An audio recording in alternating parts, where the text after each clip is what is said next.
एकेकाळी मग महाराष्ट्रातले काही पक्ष फॉर एक्झाम्पल मनसे बुलेट ट्रेनच्या मुद्द्यावरती खूप विरोध करत होती. तुमचाही आज तोच मुद्दा आहे, जे मुद्दे तुम्ही आज मांडतात तेव्हाही तेच मुद्दे मांडले गेले होते. पण आज बिनशर्त पाठिंबा त्यांचा,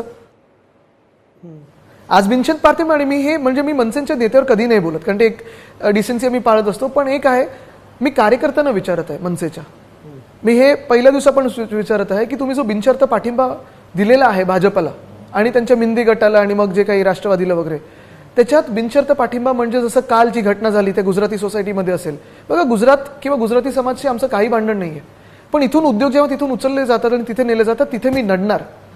इथे अशा घटना जर झाल्या तर मी नडणार, नाहीतर आमचेच आहेत ते सगळे. पण आज आपण पाहत असाल ती जी घटना झाली किंवा ती जॉबची घटना जी झाली किंवा सगळे उद्योगधंदे जे गुजरातला चाललेले आहेत, ह्याला पण बिनशर्त पाठिंबा आहे का? कारण तुमचं भाजपला मत म्हणजे ह्या पॉलिसीला की इकडचे महाराष्ट्रातले उद्योग उचला आणि गुजरातमध्ये न्या, त्याला बिनशर्त पाठिंबा आहे. आणि मी भाजपच्या लोकांना देखील विचारत आहे, ज्या उत्तर भारतीयांना मनसेने मारलं असेल अनेक वेळा, एकदा नाही अनेक वेळा, तो पाठिंबा घ्यायला तुम्ही आता तयार आहात?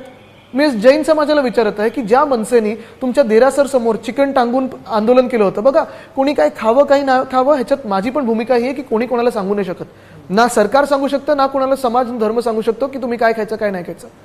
पण ज्या मनसेच्या लोकांनी देरासर बाहेर चिकन वगैरे टांगून आंदोलन केलं होतं, तीच मनसे आता भाजप बरोबर आहे, जैन समाज काय भाजपसोबत राहणार का, हा विचार करणं गरजेचं आहे. पण मग सेनेची याच्यावरती काय भूमिका आहे? हा गुजरात तुम्ही म्हणता ते गुजराती, पण आमच्यात मग तुमची हिंदुत्वाचं जर लार्जर पिक्चर होतं नाही, मी सांगतो हे जे कोणी या देशहिताचा विचार करतील, जे सगळ्यांना एकत्र घेऊन चालतील ते आमच्यात. पण अशा जर घटना घडायला लागल्या महाराष्ट्रात तर हे चालणार नाही.